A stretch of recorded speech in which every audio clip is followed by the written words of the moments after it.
Hello everyone, this is wattsup, and I guess we'll call this Half Coil Syndrome 1.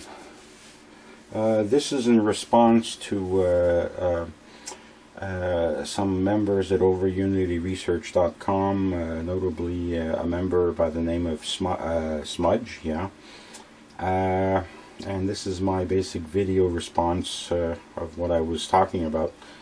So here we have a simple coil. Actually, I took this coil off of my former cook coil. This was an old primary that I just slid off, and I connected it up to my function generator. It's at 50 kilohertz presently, sine wave, and my scope is reading on channel 1 the pulse that's entering this coil. So we're thinking, you know, okay, this is my pulse, it's entering the coil, everything's fine and dandy, we can see it on the screen. So we gather that this pulse is pretty homogeneous across this whole coil.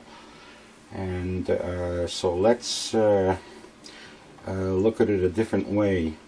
Here I have my channel B probe, and I put a tape head on it. This is like for cassette tapes, old cassette tape heads. These are heads that my dad, who was a former technician and passed away, and so I inherited all his fine stuff. And so this little coil here is meant to read magnetic tape. So what we'll do is we'll put this on channel B, and we're going to start this on this end here, which is the positive of the pulse. And I'm going to just slide this like this slowly. And as we're going along, you can see it go lower and lower and lower until you get to the end where nothing is happening. And we can start it again. We're up here, and it's going lower. So you get the general idea. So this is basically what we're seeing here, is that the main intensity is happening in the first half of this coil. In the first half of this coil, you have 75% of the energy is being utilized to change whatever you're trying to change. It could be a core, it could be an air core, it could be another coil that's wrapped over this thing. And 25% only is happening in the last half of this coil. So this is basically what I was trying to drive at Overunity on the partnered coils thread or something, partnered something. So I'll leave it at that, and I might start another one to show you another effect. Okay.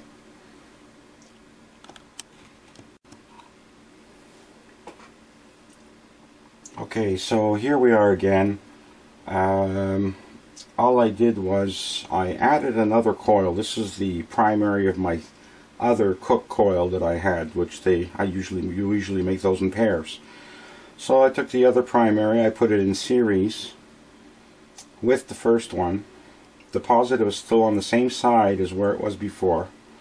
Negative came out to the end of the second coil, and it's on the pulse. So right now I'm scoping the pulse, and we can see that the pulse is higher than it was before. And funny, we're going through two lengths of coil. And when I put this on my little tape head sensor, when I bring it up here, now we're higher here. And as I'm going through this primary,